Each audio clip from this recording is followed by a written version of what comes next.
Hello students, myself Vijaya Srivastav. Welcome to Vijaya Study Week classes. तो आज हम लोग प्लांट किंगडम में जिम्नोस्पर्म के बारे में पढ़ेंगे, ठीक है। इससे पहले हम लोगों ने टेरिडोफाइट्स के बारे में पढ़ा था। आज हम लोग जिम्नोस्पर्म पढ़ेंगे। देखते हैं कि ये किस तरह के प्लांट्स होते हैं, ट्रीज होते हैं, ठीक है। So let's start gymnosperms. They include medium sized trees और tall trees and shrubs, ठीक है। तो पहले तो जिम्नोस्पर्म जो होते हैं ना, यहाँ नाम को हम समझते हैं। जिम्नोस्पर्म दो वर्ड से बना है, जिम्नोस प्लस स्पर्म, ठीक है। तो जिम्नोस का मतलब होता है नेकेड, ठीक है, नेकेड, एंड स्पर्म्स का मतलब होता है सीड्स, ठीक है। तो ऐसे प्लांट्स, ऐसे मीडियम साइज्ड ट्रीज और टॉल ट्रीज, ठीक है। मीडियम साइज ट्रीज मतलब ऐसे पेड़, ना तो वो प्लांट होंगे ना तो बिग ट्रीज होंगे, मीडियम साइज के पेड़ होंगे। टॉल ट्रीज होंगे, लंबे पेड़ होंगे, एंड जो झाड़ियां होती हैं, ठीक है। तो ये सारे जो प्लांट्स होते हैं, जो ट्रीज होते हैं, जो श्रब्स होते हैं, ये किस कैटेगरी में आते हैं? ये होते हैं gymnosperms. Ovules are not enclosed by any ovary wall and remain exposed before and after fertilization. तो जिम्नोस्पर्म्स जो प्लांट किंगडम में होते हैं, उनके जो, जैसे कि मैंने बताया कि जिम्नोस मतलब होता है नेकेड।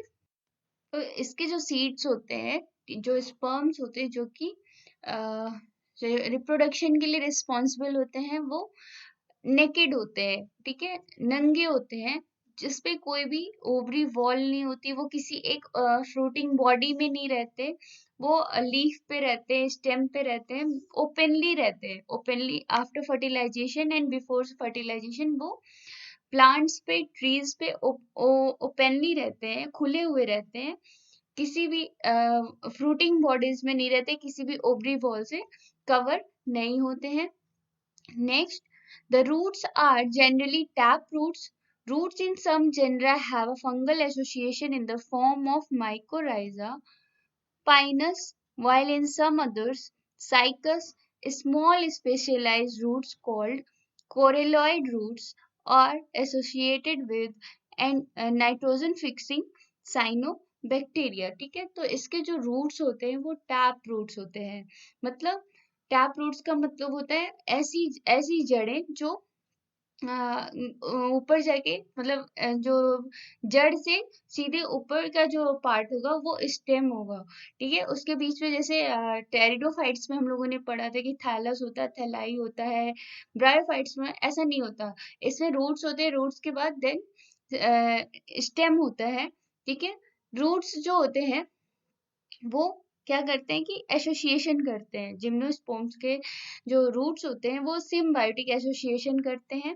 तो अगर ये फंगल के साथ, मतलब फंजाई के साथ एसोसिएशन करते हैं, तो क्या बनाते हैं? ये बनाते हैं पाइनस, जिसका एग्जाम्पल है पाइनस। एंड अगर ये एसोसिएशन करते हैं with the nitrogen fixation cyanobacteria के साथ, तो ये क्या बनाते हैं? ये बनाते हैं साइकस जैसे प्लांट्स। इनको हम अभी आपको इमेज से, डायग्राम से दिखाते हैं। तो ये है हमारा पाइनस प्लांट, ठीक है, जो कब फॉर्म होता है? जब जिम्नोस्पर्म्स फंजाई के साथ सिम्बायोटिक एसोसिएशन करते हैं, ठीक है। और ये सेड्रास भी। एंड इसका नेक्स्ट एग्जांपल है, ये है साइकस प्लांट, ठीक है। साइकस प्लांट कब फॉर्म होता है? जब जिम्नोस्पर्म्स किससे फ्यूज करते हैं, किससे सिम्बायोटिक एसोसिएशन करते हैं? जब नाइट्रोजन फिक्सेसिंग साइनोबैक्टीरिया से एसोसिएशन करते हैं, तो साइकस का फॉर्मेशन होता है। तो ये है साइकस, जो कि जिम्नोस्पर्म के कैटेगरी है, ठीक है। यहाँ आप देख सकते हैं कि टैप रूट है, टैप रूट के बाद सिंगल स्टेम है, ब्रांच्ड नहीं है, ठीक है। आगे देखते हैं। Now the stems are branched, Pinus cedrus, और unbranched in Cycas। देखते हैं जो पाइनस और सेड्रस जो प्लांट है उसमें ब्रांच कैसे, स्टेम्स कैसे होंगी? हमारी ब्रांच्ड होंगी, जबकि साइकस कैसा होता है? अनब्रांच्ड होता है, ठीक है। Stems of Stems of pinus and Cedrus are branched. कैसे होते हैं? ब्रांच्ड होते हैं, शाखाएं होती हैं इनमें, ठीक है। एक स्टेम से दूसरे स्टेम ऐसे शाखाएं होती हैं जैसे नॉर्मली बाकी के पेड़ पौधों में होते हैं। जबकि साइकस जो होता है हमारा, ये क्या है? साइकस। साइकस में कैसी होती है? स्टेम कैसी है? अनब्रांच्ड है। तो जिम्नोस्पर्म में दोनों ही टाइप के स्टेम्स पाए जाते हैं, branched as well as unbranched. Branch stems जो इसमें पाए जाते हैं उसका एग्जांपल है पाइनस एंड सेड्रस, जबकि अनब्रांच्ड स्टेम का एग्जांपल क्या है? हमारा साइकस। तो ये है हमारे जिम्नोस्पर्म्स। नाउ लीव्स की बात करते हैं। द लीव्स में बी सिंपल और कंपाउंड, ठीक है। इसकी लीव्स सिंपल भी होती हैं एज वेल एज कंपाउंड भी होते हैं। The leaves in gymnosperms are well adapted to withstand extremes of temperature, humidity and wind. जो लीव्स जिम्नोस्पर्म्स में पाए जाते हैं, ठीक है, वो अधिकतम तापमान, अधिकतम नमी, अधिकतम हवा जो होती है, ये सारी चीजें सहने की क्षमता रखते हैं। In conifers the needle like leaves reduce the surface area. जो कोनीफर्स होते हैं, कोनीफर्स मतलब जिनमें कोन्स प्रोड्यूस होते हैं, जैसे पाइनस हो गया हमारा, सिड्रस हो गया, अभी मैंने जैसे आपको डायग्राम दिखाया था, तो उस जिसमें कोन्स प्रोड्यूस होते हैं उनको बोलते हैं कोनीफर्स। तो ऐसे कोनीफर्स में के जो लीव्स होते हैं वो कैसे होते हैं? निडल लीव्स लाइक होते हैं, दिखाते हैं आपको डायग्राम में। यहाँ आप देख सकते हैं इसके लीव्स कैसे हैं? निडल लाइव है, ठीक, लाइक है, ठीक है।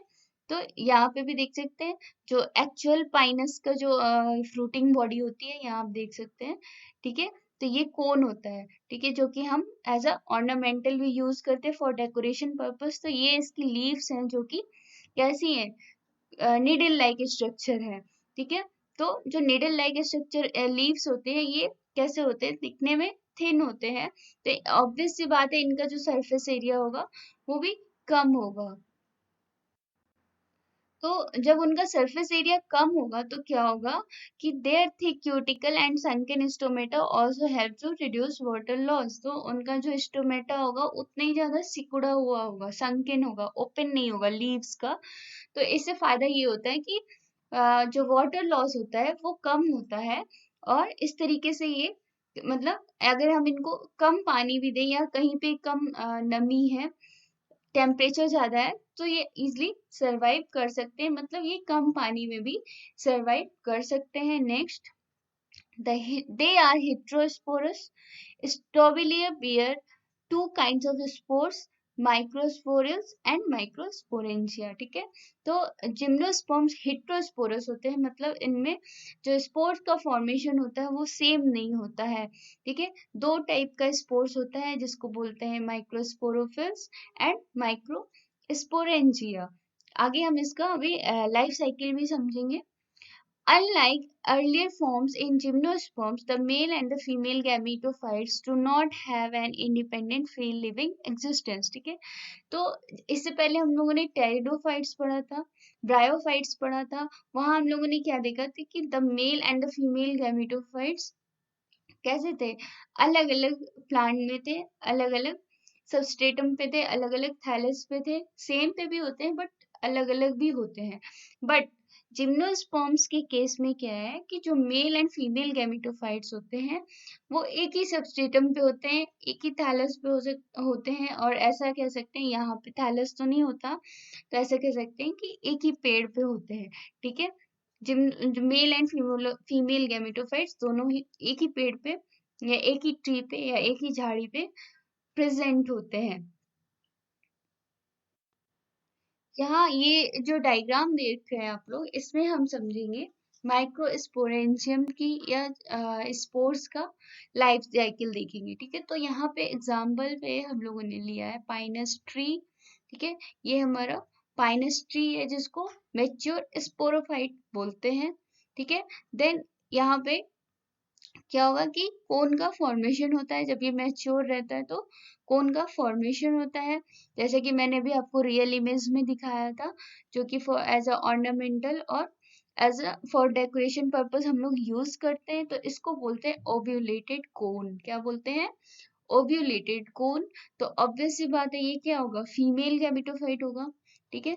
नाउ सिंगल स्केल, तो इसमें अभी हमारे पास क्या है कि ये डिप्लॉयड है, ठीक है, डिप्लॉयड है और इसमें स्पोर्स का फॉर्मेशन हो चुका है। एंड देन आफ्टर मियोसिस क्या होगा कि ये कोन रप्चर हो जाएगी कहीं से, एंड देन मियोसिस की वजह से इसके जो इसमें स्पोर फॉर्मेशन होगा, तो ये हो जाएगा मेगा स्पोर, ठीक है, क्या होगा, मेगा स्पोर। हमेशा याद रखिएगा कि जो फीमेल गैमेटोफाइट होता है, फीमेल जो आर्किगोडियम गोनियम या फीमेल एग जो होता है वो लार्जर इन साइज होता है, इसलिए इसको मेगा स्पोर भी बोलते हैं। और जो मेल स्पर्म या होता है एंथ्रेजॉइड जो होता है वो स्मॉल इन साइज होता है, तो उसको माइक्रोस्पोर भी बोलते हैं। तो यहाँ मेगास्पोर का फॉर्मेशन हुआ, देन इसको बोलते हैं फीमेल गैमेटोफाइट, ठीक है। फीमेल गैमेटोफाइट में फिर आर्किगोनियम का फॉर्मेशन हुआ, ठीक है। आर्किगोनियम का फॉर्मेशन होने के बाद, ठीक, अब यहाँ पे हमने बात कर ली फीमेल की, ठीक है। तो यहाँ पे हमारी जो फीमेल की बॉडी है वो रेडी है फॉर द फर्टिलाइजेशन। अब इसमें से जो पॉलिन कोन होते हैं, ठीक है, ये तो हमारा हो गया ओव्यूलेटेड कोन। जैसे कि मैंने बताया कि मेल एंड फीमेल गैमेटोफाइट दोनों ही एक ही प्लांट पे प्रेजेंट होते हैं, एक ही ट्री पे प्रेजेंट होते हैं, तो ये हो गया हमारा ओव्यूलेटेड कोन। एंड जो मेल पार्ट होगा, मेल गैमेटोफाइट होगा, वो होगा हमारा पॉलिन कोन। तो पॉलिन कोन से क्या निकलेगा, माइक्रोस्पोरेंजियम निकलेगा। माइक्रोस्पोरेंजियम से आफ्टर मियोसिस क्या निकलेंगे, पॉलिन ग्रेन्स निकलेंगे। पॉलिन ग्रेन्स निकलने के बाद इसमें जो एक पॉलिन ग्रेन होगा वो फर्दर मैच्योर होगा। एक क्या लगभग सारे होंगे, बट यहाँ पे हम एक का ही एग्जाम्पल ले सकते हैं। तो एक जो पॉलिन ग्रेन होगा मैच्योर होगा और क्या बनाएगा, मेल गैमेटोफाइट का फॉर्मेशन होगा। इस स्ट्रक्चर को बोलते हैं विंग। एंड देन ये जो न्यूक्लियस है इसको बोलते हैं जेनरेटिव सेल, एंड इसको बोलते हैं ट्यूब सेल, ठीक है। तो अब हमारे पास मेल गैमेटोफाइट भी है, फीमेल गैमेटोफाइट भी है। अब बात करते हैं कि फर्टिलाइजेशन कैसे होता है।